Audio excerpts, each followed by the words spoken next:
Call the meeting to order. Please call the roll. Councilwoman Cruz. Here. Councilman McDaniel. Present. Councilman Horn. Present. Councilman Colt.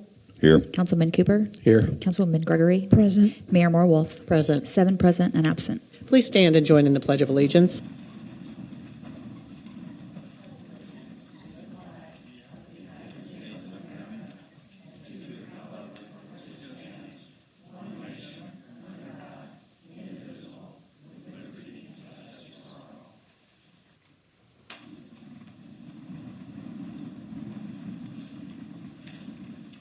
We begin our meetings with appearance of citizens, and we do have one citizen who signed up to speak during one of the agenda items. Mr. Chad Bolin, you are entitled to speak at the beginning of the meeting and then again at the resolution item. So just know that. I'm not sure if you are here or not, but I just wanted to make that known.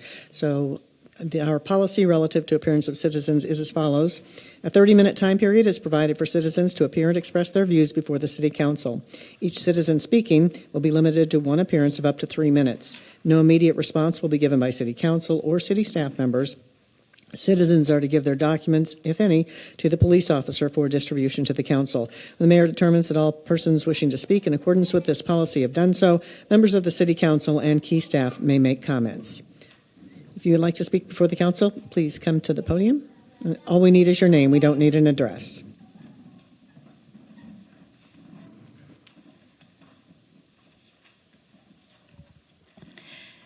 Good evening. My name is Tanya Melendez, and I'm the Executive Director of Good Samaritan Inn. On behalf of everyone at Good Samaritan Inn, I wanted to thank the City Council for the $10,000 grant. Every day, our staff and volunteers show up to feed people who are hungry. Every day, someone in our city wonders how they'll get their next meal, and your support means that we can keep doing that.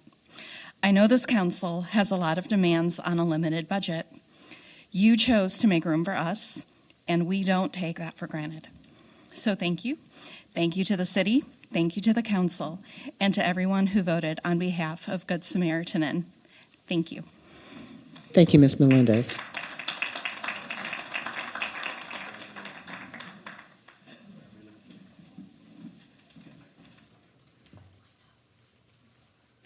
Hi, my name is Deanne Jones. My comments have to do with the August 3rd meeting and also data centers. First, at your August 3rd meeting, there was a presentation from a consultant named Reptilis that did a water rate study. And at the end of that presentation, Councilman Horn remarked that this study found that the city's current water rate structure is not equitable as it pertains to the recovery of supply costs.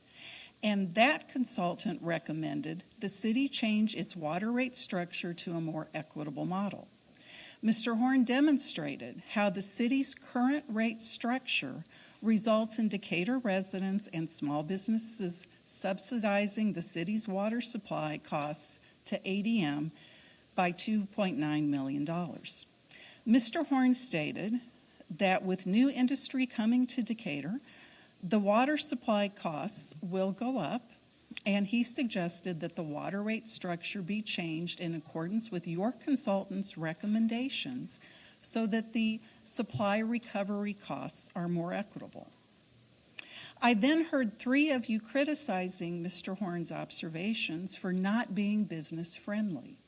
What I did not hear from any of you was that Mr. Horn's observations were wrong, that he mischaracterized the report from the consultant, that his math was wrong, that the residents and small businesses are subsidizing ADM to the tune of $2.9 million.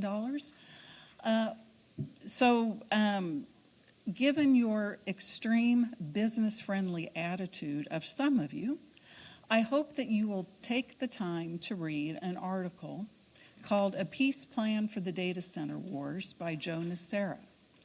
In that article, he describes several incidences where community leaders negotiated deals with data center companies that resulted in data centers coming and the data centers paying 100% of the infrastructure costs.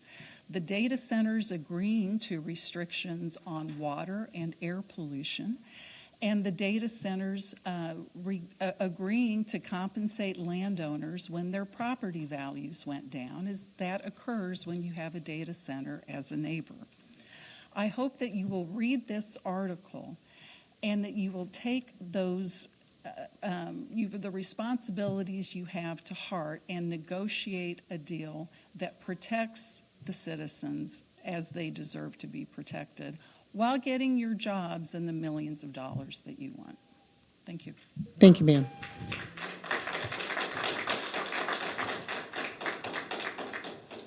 Good evening.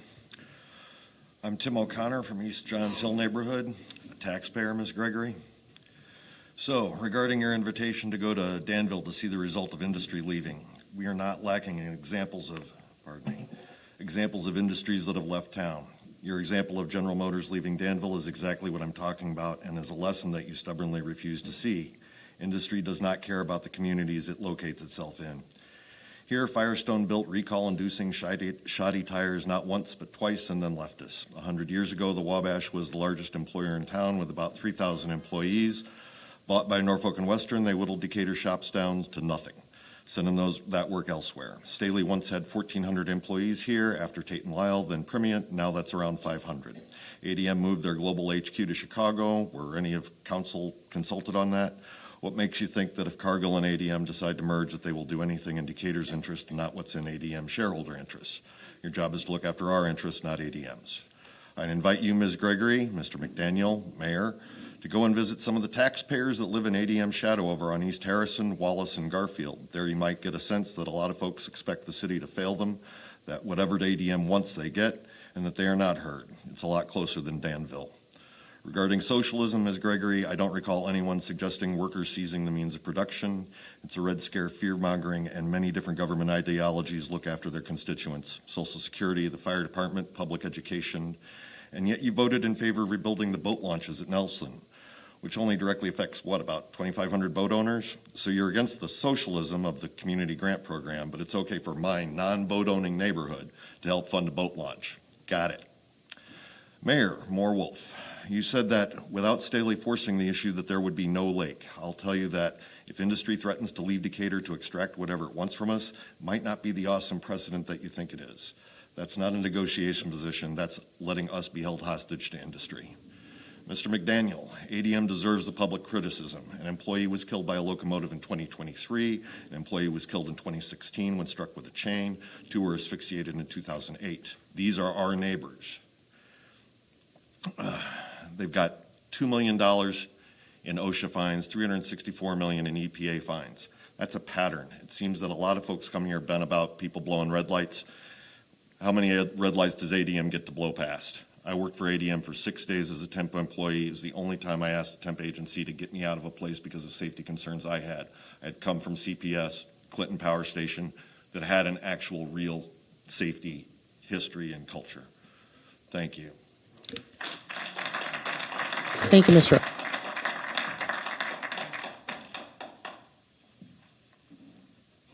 It's Chad Bolin. Mayor, City Council, these aren't verbatim quotes. I'm addressing something that happened last meeting, and that is unmistakable conduct.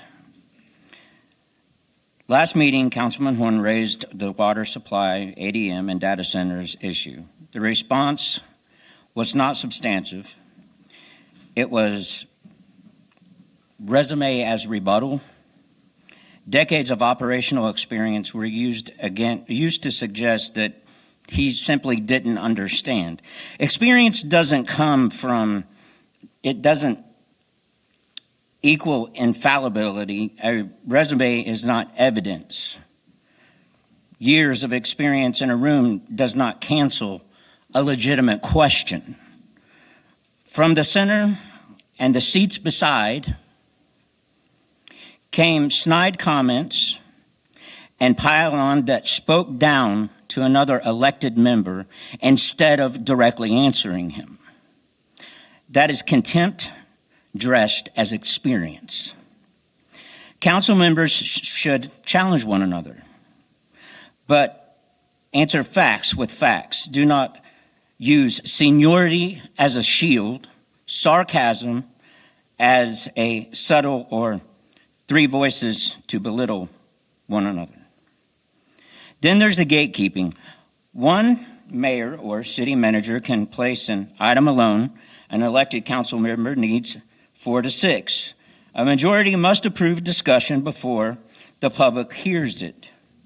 By a 4 to 3 vote, Mayor Moore-Wolf and council members Culp, Gregory, and McDaniel kept that barrier. Council members Horn, Cooper, and Cruz opposed it. That's not efficiency, that's gatekeeping. From the public side of this rail, the pattern is plain.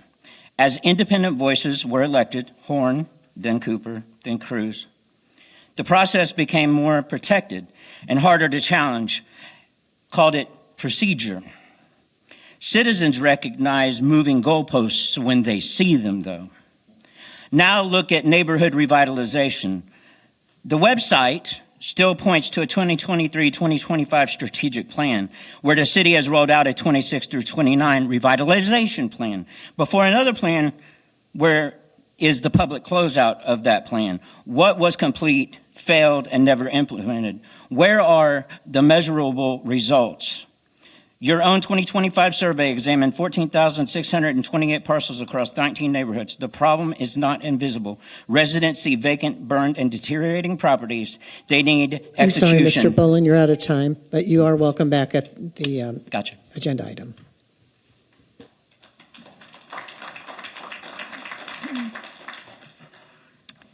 My name is Verlin Rosenberger, a member of Illinois People's Action. The number one job of government bodies at any level is still the health, safety, and well-being of its members. The Governor Abbott of Texas has just recently issued a moratorium on data centers in Texas, of all places. He says, people first. We, the people of Nashville, Tennessee, have stopped a data center from being built next to the Nashville Zoo for concern about air pollution, audible noise pollution, and infrasound pollution, and all these effects they would have on the animals. In Decatur, you cannot talk about a data center without talking about Broadwing Energy and ADM's CO2 sequestration. They all work together. Unless a data center builds its own clean, renewable energy source, it will rely on Broadwing. And Broadwing will rely on ADM to sequester the huge amount of CO2 that it will produce to supply that fossil fuel energy. Data centers are not wanted by 71% of the population because grassroots people have learned about the many harmful effects to people, animals, and planet. I imagine the 7% who are totally in favor of data centers are heavily involved monetarily in them and don't want to lose their money, or they are economic development personnel who believe that any amount of money their community might receive is worth the risk to human lives. We, the people, will not sit idly by and be sacrificed when our research from independent individuals and organizations not paid by the industry tells us to say no. Except for the binders of information given to you by Illinois People's Action Policy Director. Where are you getting your information? Are you talking to the people who live near a data center? Do you, any of you, want to live next to a data center? Think about it. Thank you, Ms. Rosenberger. My name is Stephanie Brown, and I'm a Macon County resident. Tonight, I want to address the so-called Citizens Volunteer Advisory Committee invitation to presentation on data centers within Macon County. The CVAC is composed of at least 5 individuals who represent entities with a financial interest in embracing data centers in Macon County. It is clear from the first paragraph of the invitation that the CVAC is considering stakeholders to be those special interests and not grassroots citizens.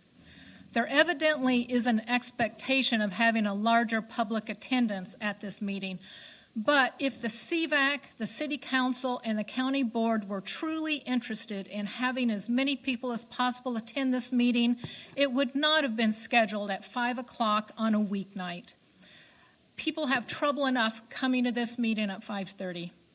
Working people. Earlier today, this CVAC meeting was not on the city or county public event calendars, nor is it on the Facebook page of Decatur, Illinois City Government. I don't know if Macon County has a government page. I couldn't find it. Assuming multiple government electeds will be present, I would think this should be an official meeting.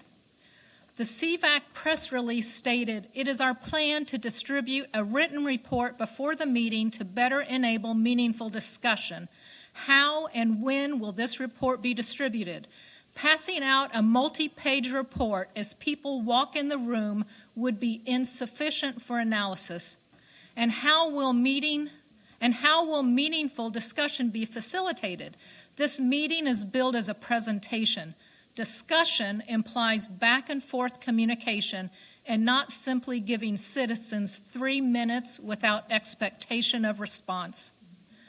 The CVAC press release also states, "We look forward to your attendance as additional perspectives are added to the consideration of these issues." If the goal of this meeting is a presentation of the CVAC's advice to the governing bodies, how will additional perspectives be documented and considered? Finally, I want to remind everyone of 2 things. Number 1, 71% of Americans oppose data centers in their community. 71% means this is a bipartisan issue, which should concern people who care about election results. And number 2, citizens are stakeholders. Thank you, Ms. Brown.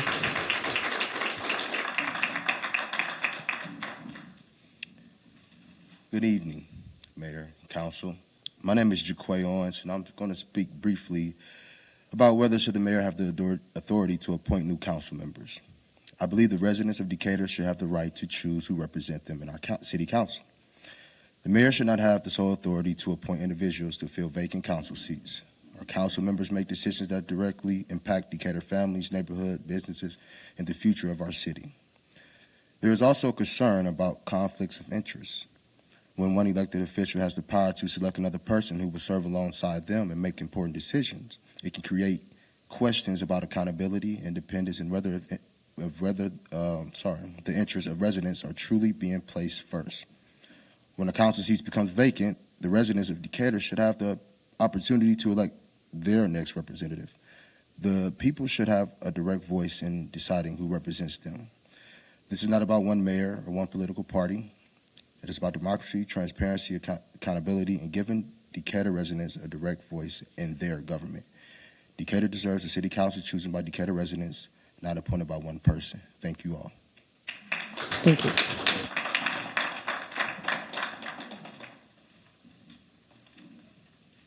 Good evening, Council. I'm still Ann Owens.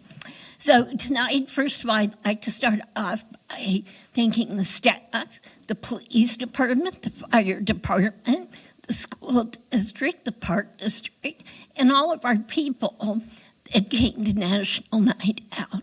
I think it was one of the most well-attended and well-planned events.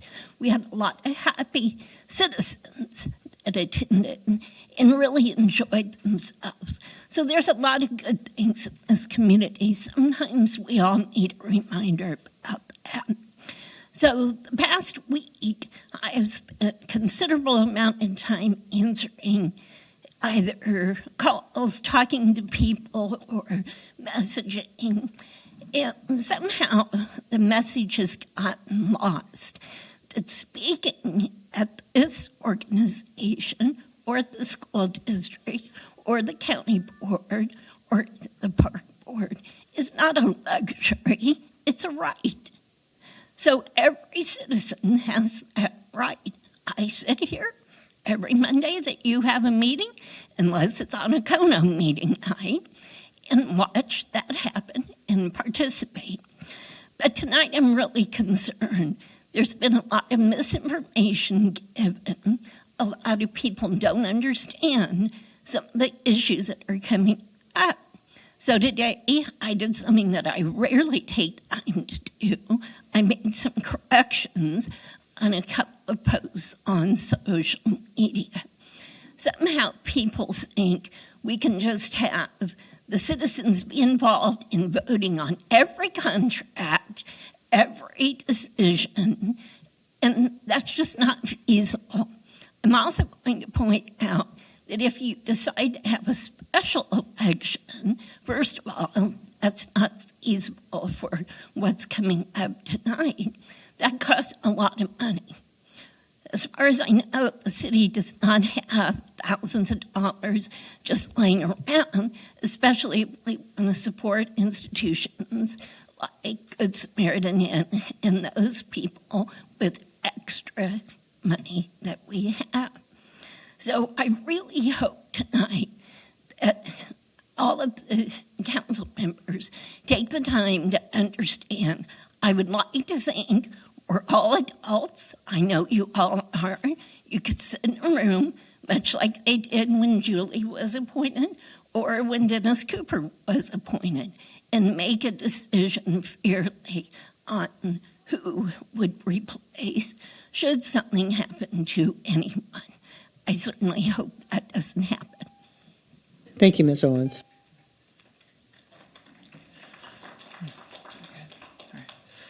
Hello, my name is Michael Leone, and I am just speaking. This is just nothing. This is not meant to disparage or anything. It's just talking about going forward. First, I do want to completely acknowledge that it is a at least as it currently goes. It's if we were to do the special election, it would be a mandate upon the city, but we should be pushing Springfield to allow, allow the people to, when there's a vacancy in a taxpayer-funded position, that elect someone else. Like that, it makes sense. It's not currently done that way in the General Assembly, and it is absolutely disgraceful. With all the waiting, however everyone feels about the Electoral College, the system currently, how it is in Springfield, is worse. And if we could push Springfield to do better, we could lead by example by pushing for them to fund local special elections when there's vacancies. That said, I can kind of see some arguments against, because the vacancy will be open for a longer period of time. However, it is also worth noting that someone who gets appointed has a significant advantage. It is that's how someone can become entrenched. And so I think that talking with legislators about making it so that the special elections are not a mandate upon basically just any election. It's unbelievable that we have to rely on it at all. I understand that we're independent from the state, but we should be getting the money in without much ask. We should not have to worry about financial constraints for conducting elections. And yeah. Thank you, Mr. Leone.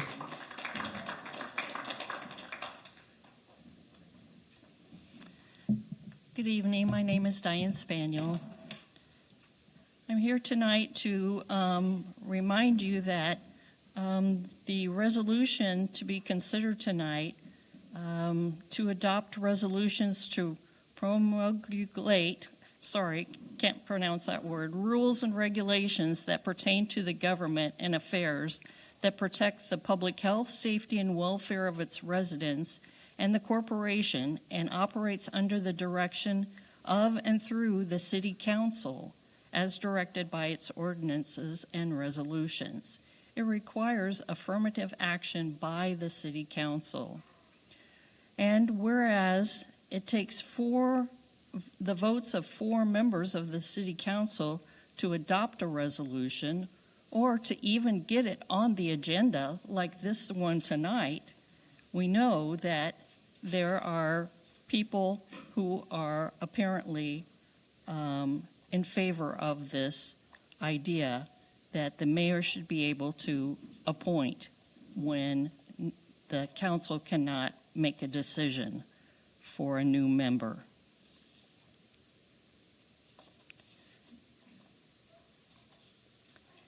And we know that the City Council must ensure that the city can operate and manage its affairs in an orderly and efficient manner. And when it takes 4 people to even get something on the agenda, that is, pretty much always a done deal, no matter what it is.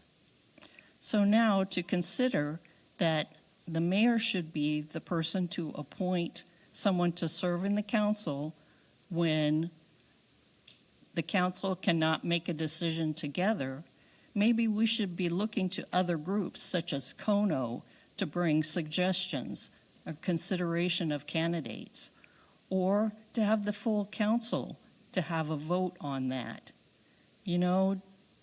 As we remembered tonight with our flag, we live in a republic, and Decatur is part of the republic. There is no king or no queen in charge of our city. Thank you. Thank you, Ms. Spaniel. Good evening, council members. My name's Jason Stair. My family and I have called Decatur our home for approximately the last 10 years. I'm currently gainfully employed by Archer Daniels Midland Company. I am the Director of Technical Services and Support for our oilseeds and corn processing operations around North America. I'm here today. My colleague Jim Hoyt shared some comments and some thoughts. I know water is a very prevalent conversation in this venue. I'd like to share just some details about some of the things that we have done cooperatively with the city, and of course we've done independently that may not be on the record. So firstly, I'll start by going back and saying, and I think it's well understood, that the ADM complex that's here in Decatur is arguably, I would tell you, the largest multifaceted corn processing and oilseed processing campus in the world, right? Very unique to Decatur. You combine that with our neighbors down the street, and that makes Decatur a significant part of the supply chain that feeds the world and fuels the world, if you will. So in addition to that, we obviously, because of our scale, use a lot of the grain that the farmers in the area produce and grow. We also have a water demand that's commensurate and actually critical lifeblood to our processes. So water scarcity and water management is number one priority for us, I can promise you that, collaboratively with the city. So some examples of our collaboration with the city, if you go back to 1999, we actually entered into an agreement to purchase the North Water Treatment Plant. That was mutually beneficial to ADM and the city. That's well documented on the record. I won't talk about that much longer, but in addition to that, we've drilled wells. Anything that comes from the treatment plant in the north and the wells, we pay for to the city. In addition to, we also contribute about $1 million a year to the upkeep of the dredging that was done several years ago and completed. So fast forward a little bit to what we do internally, that's probably not on the record. We have contributed millions of dollars to water reuse. We actually reuse somewhere in the realm, depending on the time of year, between 20 and 30% of the water that we consume. Should we not be doing that, the once used would increase our usage by that substantial amount. And we continue to find ways to improve and get to be more efficient as we go forward, right? So I guess what I'll close with today is just making sure that the council and, of course, constituents understand that water is important to our business.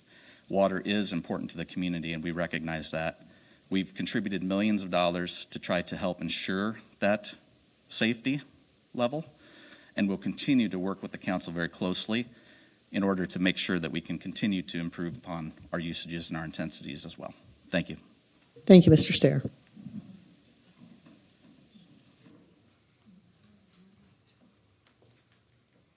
Good evening, everyone. My name is Abir Motian, and I am a candidate for mayor. This message is for everybody of Decatur, the community. It is for all the leaders. It is for the royal families. It is for everybody.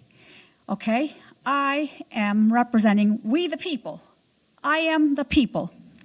And I am also known right now as the Lioness of Liberty.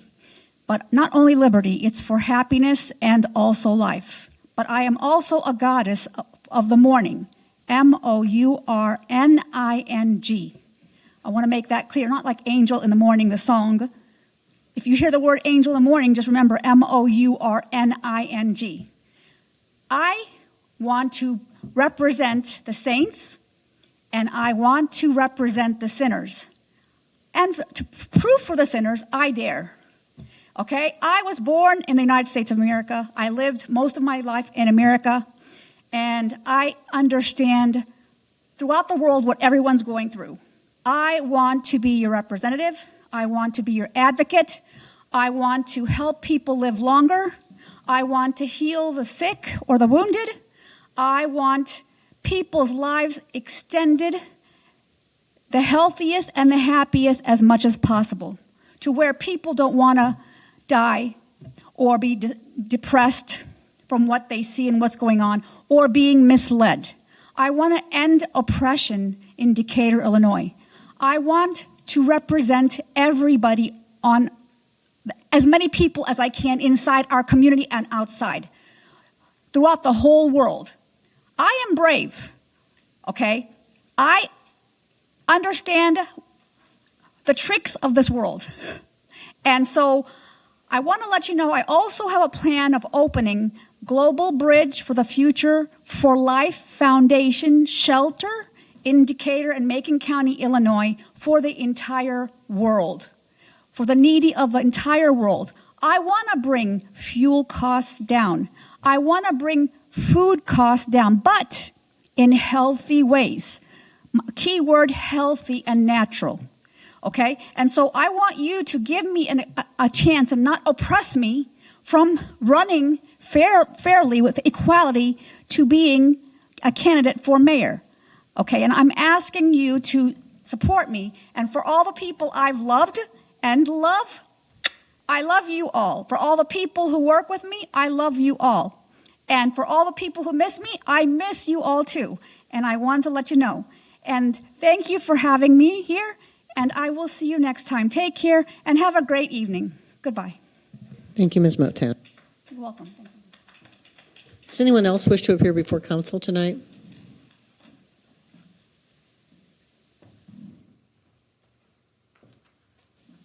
Good evening, Mayor, Council, City Manager. My name is Brett Robertson. I want to speak out for all the people that aren't here tonight, that spend all day at their jobs working in the schools or the factories or the businesses here. And they're probably tired. They've been at work all day, and they're grateful for their jobs.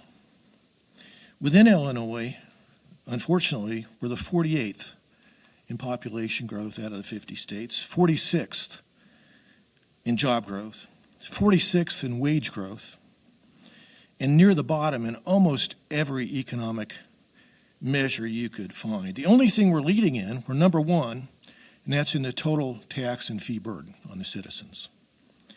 And so tonight I want to talk a little bit about common sense. If we want to change the trajectory that we're on in the community and in the state, we got to start thinking about things from a business perspective, because it's from a business perspective that investment will be made in our communities that will return job growth and wage growth. We need to diversify our industries.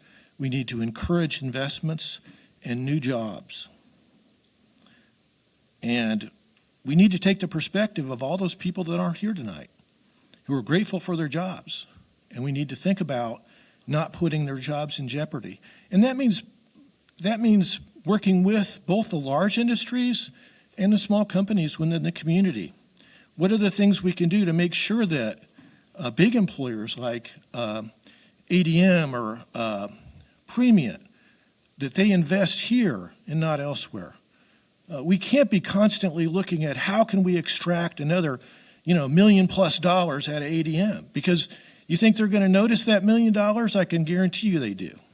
And that's not going to encourage them to invest in Decatur. We need to encourage them. We also need to encourage small business. And the way we encourage small business and large business is by being sensitive to the regulatory burdens that we can create inadvertently by just putting more and more regulation on those businesses. We should be doing the opposite. We should be looking at ways to take away the burdens from small businesses and large businesses to encourage them to make investments in our community. Thank you. Thank you, Mr. Robertson. Are there others that wish to speak before council tonight? Seeing none, any response from council? Well, Mayor, under the Illinois Constitution, counties are responsible for any special elections within the community, whether it's a city, the park district, or any other elected body. Any other comments? Okay. Mr. Horn? Thank you, Mayor. There were several themes discussed. First of all, let's talk about water. Right. The issue is not whether the city of Decatur should be able to provide water to all of its users, including residents, small businesses, and larger industries. The issue here is whether we should be charging equitable rates for those users.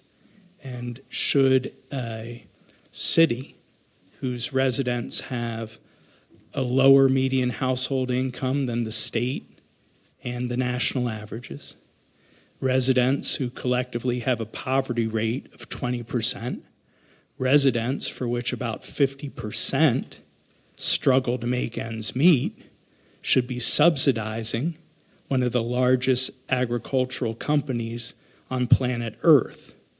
That's the question.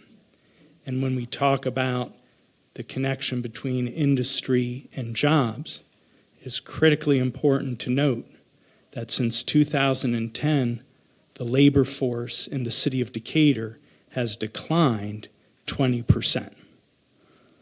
So this is not an issue of whether the city of Decatur should provide water. This is an issue of equitability. As it pertains to data centers, I just want to thank the residents who continue to come to city council members and express their concerns. You look at electricity rates and how they're going up, and the connection between electricity rates and data centers. And what you see at some point in time is you have to question is, will the benefits of a data center even offset the rising electricity costs that our current residents are facing? And I would say that much of this is a state issue that really needs to be addressed, but it's also a local issue. We talk about transparency. If you think about the meeting we had a month ago, one of the speakers indicated that they had a document between the EDC president and the Macon County EEHW committee in which the president indicated their views on a moratorium. But when residents of Decatur asked for correspondence between the EDC and city leaders, the city of Decatur has denied a Freedom of Information Act request. And so residents are absolutely right to be justified in their concern that the city is hiding information that is not privileged, because at the end of the day, they could redact that confidential information and have chosen not to. As it pertains to the importance of special elections, as whatever the state statute is, that's what we have to follow. But I will say this, whatever the cost, some of the decisions that the city council makes on a regular basis matter far more than the cost of a special election. There are 4 individuals here that for many years have stopped the presence of a cannabis dispensary in the city of Decatur. And we are now surrounded by them. And those dispensaries are in places where the population has a higher income and a lower unemployment rate. And effectively, we've given that money to those other municipalities. So while it may cost money for a special election, the decisions that are made here have a far greater monetary impact. Other comments, Pat? Mr. Robinson, I appreciate the data you showed on Illinois. I love Illinois. It's still here. But I recently wrote a letter to the editor where I pointed out that the Illinois Department of Development works hard to find new industry and to give them grants.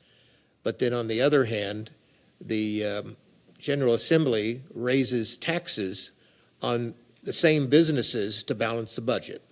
So there's some issues over there in Illinois, as they say, that we don't have a revenue problem, we have a spending problem. And the state continues to take money away from municipalities constantly, and that doesn't help it, whether it's a city or the any other government body within Decatur with more unfunded mandates. So again, I will stay in Illinois. I like my city, but there's some issues that need to be corrected over there so we can all benefit. Any other comments? Seeing none, we will move on to approval of the minutes. Approval of minutes of August 3rd, 2026 City Council meeting. I need a motion and a second. So moved. Second. Councilwoman Cruz. Aye. Councilman McDaniel. Aye. Councilman Horn. Aye. Councilman Colt. Aye. Councilman Cooper. Aye. Councilwoman Gregory. Aye. Mayor Morwolf. Aye. 7 ayes, no nays. Any unfinished business? None. Moving to new business, we begin with the treasurer's financial report. Ms. Hahn?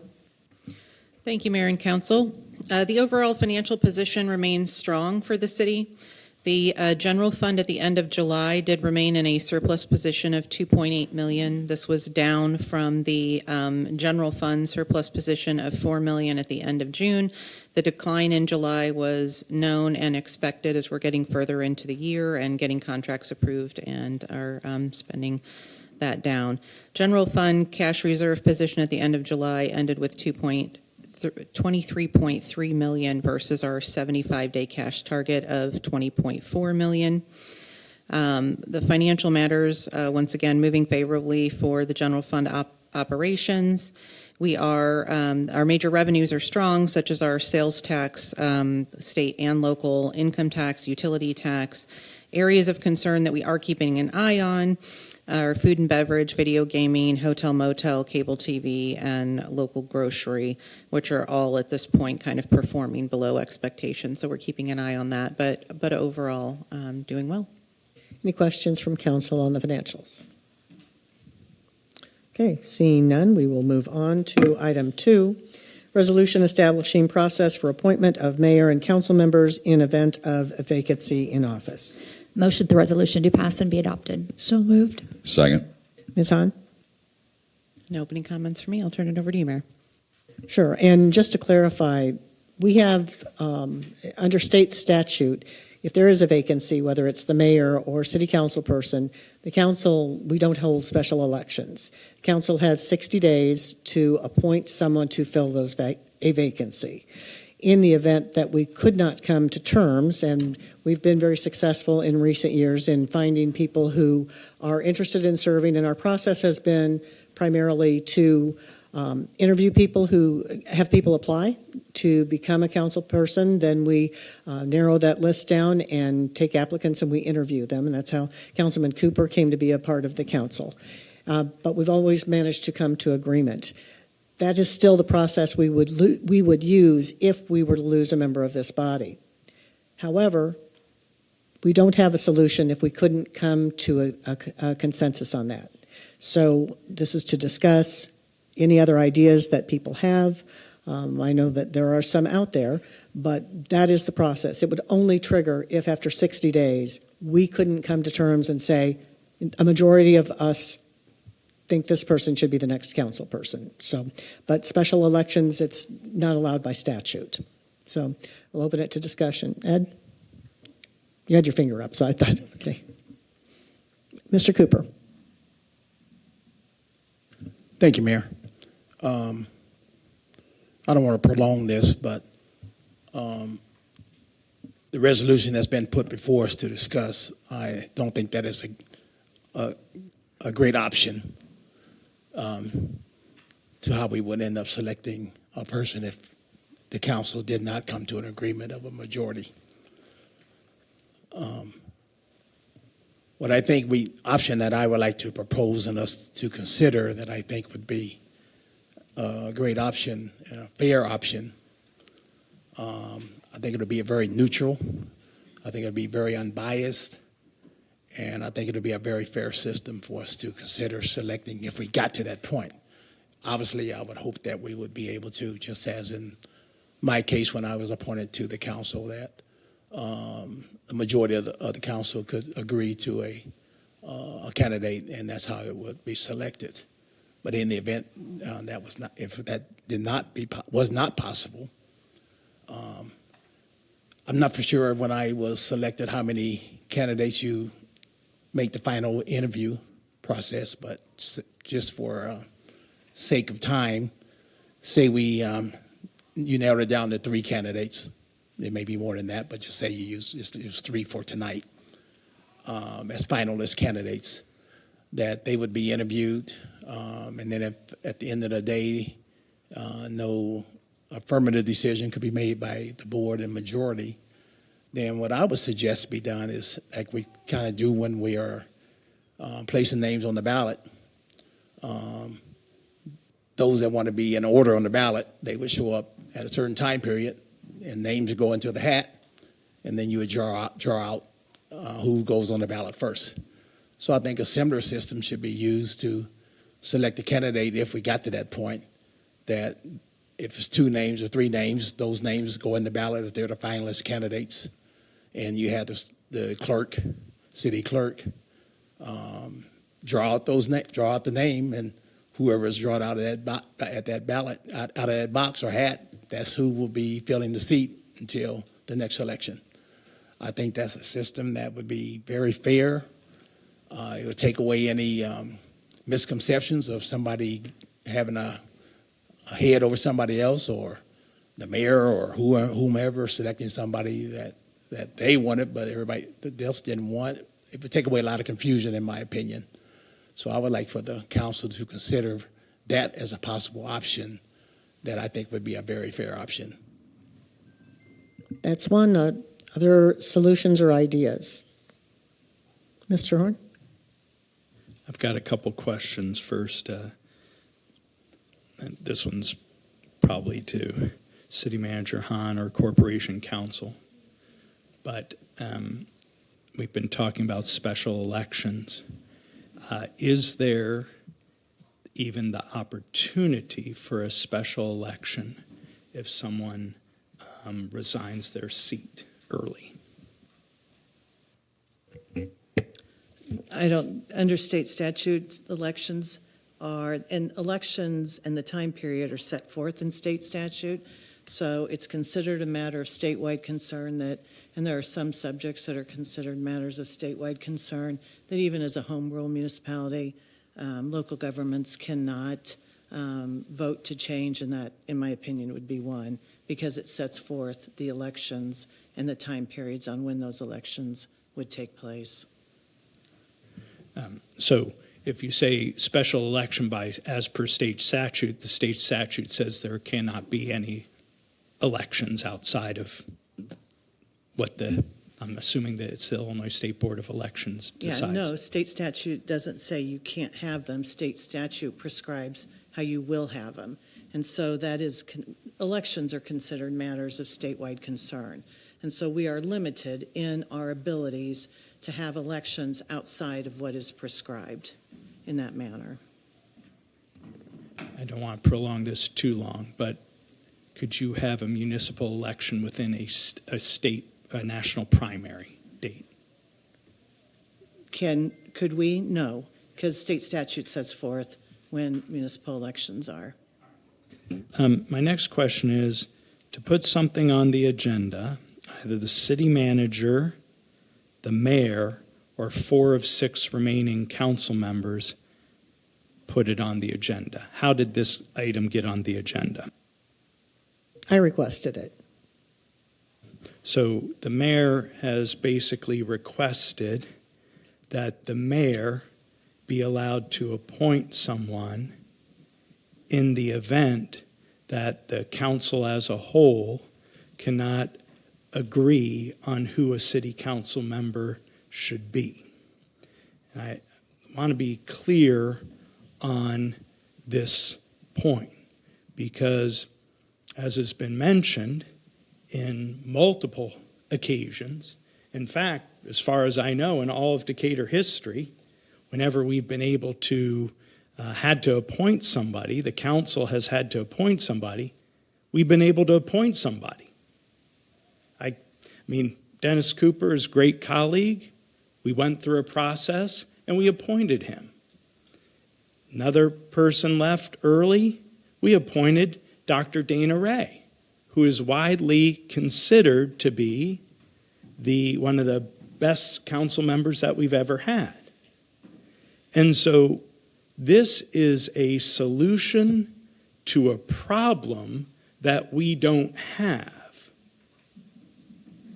And so I just want folks to understand what's happening. The mayor has asked this to be on the agenda so that the mayor can ultimately appoint a city council member. And if you look at the history of the city council, we have always been able to come up with somebody to fill a vacant seat, and we will continue to do that. So this resolution is completely unnecessary. At the end of the day, residents deserve a voice on who their council members are. Residents should have the right to put forth their applications to become the next city council member. The council has always, throughout the history of Decatur, met its legal responsibilities to appoint a council member. And this resolution, which was brought forward by the mayor, will allow one person, the mayor, to dictate the composition of an elected body. Because at the end of the day, all that needs to happen is the mayor to get the support of 2 other council members to say, let's wait 60 days and we will be able to appoint whoever we want. So I am adamantly opposed to this resolution. It is 100% the wrong choice for the residents of Decatur. Mr. Horn, in all fairness, maybe that's how you would conduct this if you were in the mayor's seat, but I would not. And the whole process, first of all, I hope we don't have to do this and that we don't have a vacancy and that seats are filled when we get to an election, because that's how it should be, is by the people. However, I think it is the best process to have a process in place should something happen, because I do have great concern that this council is very divided. And if you have a 3-3 split constantly, we can't get city business done, nor would we probably, I would hope that we would be successful again in finding people who would want to serve on the council, that we could come to consensus and say, yes, this is, the right person to help guide us and be a part of this council moving forward. But we need to have something in case we can't manage to come up with an answer. Other comments? Oh, Mr. Cooper. I just want to make a comment to one comment you just said that I think is totally inappropriate. I don't think our current council is that far off. I've gone back. I've heard this for weeks and weeks and weeks from time to time. So I've gone back and looked at our voting record of this council. And if anybody, other council members, if you go back and look at the records, we have majority votes on issues affecting Decatur, major issues affecting Decatur, that are 4-3, 5-2, 6-1. Well, in the majority of those when it's 4-3. So I think it is a bit unfair to say that we're that much a divided council, because in actuality, when you look at the records, we are not. We may be on certain items, but that doesn't make you a divided council. That just says people got difference of opinions. As we should. Debate is good. Any other comments? Ms. Cruz? I just wanted to read one of the responses from the city manager, and she said, the city may adopt whatever internal process they determine is best, as long as it is not preempted by statute. Just the reality that we can adopt whatever internal process that we want, I think that should have initiated a meeting to discuss those processes. Any other comments? Call the question, please. Councilwoman Cruz? Nay. Councilman McDaniel? Aye. Councilman Horn? Nay. Councilman Colt? No. Councilman Cooper? No. Councilwoman Gregory? Aye. Mayor Moorwolf? Aye. 3 ayes, 4 nays. Motion fails. Okay, moving on to the city manager update. Thank you, Mayor and Council. First, we want to highlight and thank our current and retired Decatur police officers for supporting local families and students. Funds were raised by the Police Benevolent and Protective Association Unit Number 39, and they shopped with 50 local students for back to school. So thank you very much. Also want to highlight FlixBus has launched in Decatur. Service started on August 12th. Daily travel to Chicago and St. Louis. You can get tickets at flixbus.com, or you can purchase them in our downtown transit center. And then the final one I wanted to highlight was a very exciting ribbon cutting that we had last week.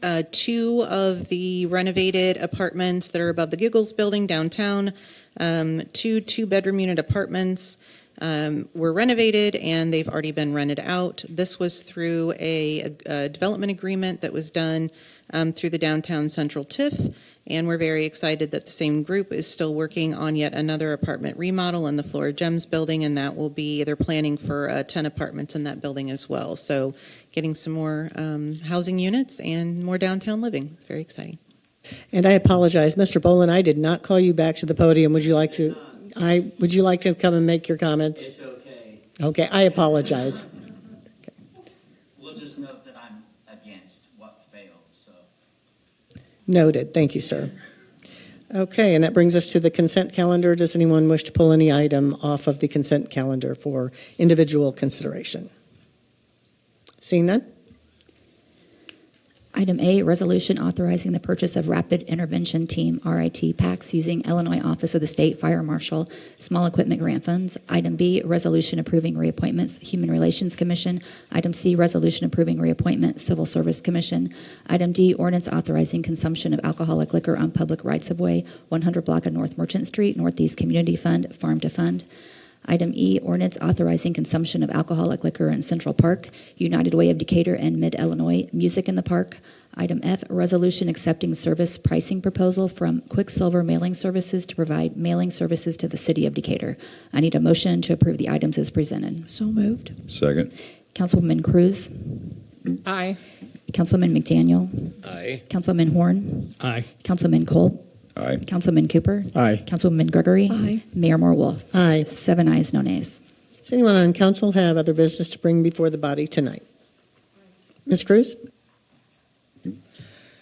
A resident asked the Illinois Department of Early Childhood Education passed legislation related to education of a daycare director and other guidelines effective July 1st, 2027. Will any of this delay the 24-hour daycare opening, and what is the status and open date of the daycare? So I wouldn't be able to comment to whether or not that would impact them. That would be a question for the individual running the daycare if the training was, or the new state legislation about that training was going to impact them. The city is still working on completing our portion of the requirements. I believe we have until October to complete that. At that point, then the new owner will take over and complete their portion of that agreement. And so I believe in that timeline, they've got approximately about a year in order to complete those items before the center would open. Could we have a update at the October date to make sure that we were on time with our portion? Yes, last time I checked, we are on time and hopefully completing early, but I will get that for you. Did you have anything further, Ms. Cruz? Okay. Anyone else? Mr. Horn? Yeah, thank you, Mayor. City of Decatur, I believe, has over 100 flock license plate reader cameras throughout the city. And the city also has an agreement for additional cameras to be installed at certain intersections. And recently, numerous municipalities have reportedly been canceling their agreements with flock due to unlawful use of camera data. And I think it would be appropriate for the Decatur City Council to host a study session or a discussion item on flock cameras in the city. We can ask questions like how many cameras are there, how much is it costing us annually, what types of crimes have been solved using the cameras. Would these crimes have been solved if cameras were not installed? And has criminal activity decreased in locations where the cameras are located? But also, what safeguards are in place to ensure that camera data is not being used for illegal purposes? You know, I know one of the places that we have talked about having a stationary camera of the newest type is the Oakwood Business District. And I think about Millikan University students who will be returning to school on Monday, and I would really like it if the city of Decatur can provide assurances that the flock data that is being collected is not being used in an illegal manner, and that the city of Decatur absolutely has the safeguards that it needs. Now, I will say I'm supportive of flock cameras. It was about a couple of years ago. I was involved in a hit-and-run accident based on a very abstract description, dark vehicle. They were able to trace the vehicle and catch the perpetrator. And so, from my perspective, they are helpful in solving crime. But what I am concerned about is safeguards against illegal usages. And I think this is an opportunity for the Decatur Police Department to really be proactive in providing citizens with some assurances that there are safeguards. I've talked with the chief about this, Councilman Horn, and I felt pretty good after hearing the safeguards that they have in place at DPD. But I agree with you. I think to give the public an understanding of the safeguards DPD has in place and how they're used, I think that's fair. And we'll, Ms. Hahn will figure out when it's a good time to have the chief come in and perhaps make a presentation and council can ask questions. Other business from other council members? Seeing none, I need a motion to adjourn. So moved. Second. Councilwoman Cruz. Aye. Councilman McDaniel. Aye. Councilman Horn. Aye. Councilman Kolb. Aye. Councilman Cooper. Aye. Councilwoman Gregory. Aye. Mayor Moore Wolf. Aye. 7 ayes, no nays. We are adjourned.